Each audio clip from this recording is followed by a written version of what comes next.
Gawa po tayo ng spinach noodles. Ang ginawa ko po ay nilagay yung pound of spinach, tapos nilagay ng tubig at minix ko. Maingay kasi kaya hindi ko na pinakita yun. Okay, tapos isala po natin yan sa damit. Nasala na po natin siya. Ngayon ipainitin po natin siya. Hindi po natin papakulo kasi kunin po yung ano niya, yung pulp niya. Asya nating ihahalo sa ating pasta pang maging noodles. Ayan. For the meantime po, inanda ko na po itong aking mga ingredients: butter, oil, nutmeg, salt, and yung egg yolks na nakahanda na sa ating flour. Para pag nakuha ko na po yung pulp ng spinach, hahaluin na po natin yan. Okay. Nakuha na po natin yung pulp. Tapos ito, isala natin yung lahat ng ingredient. Tapos po ating ihalo at isin ating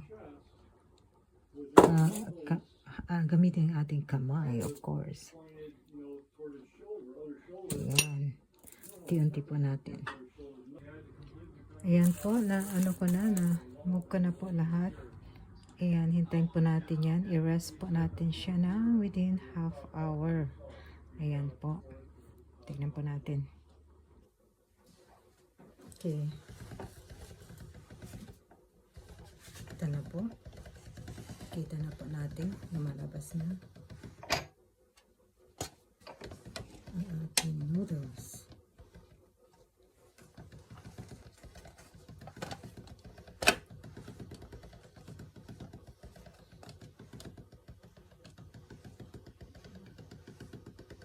Lagyan natin ng ayan.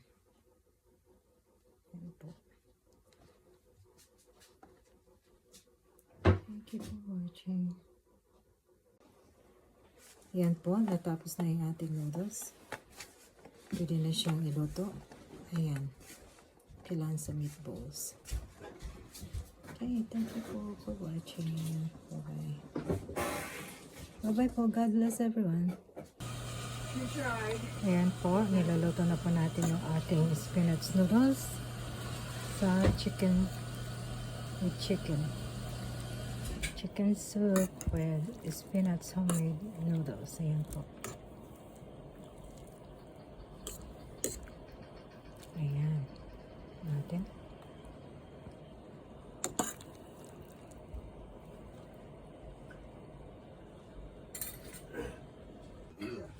Kain po tayo. Luto na siya. Ayan na po. Kain na. Homemade noodles.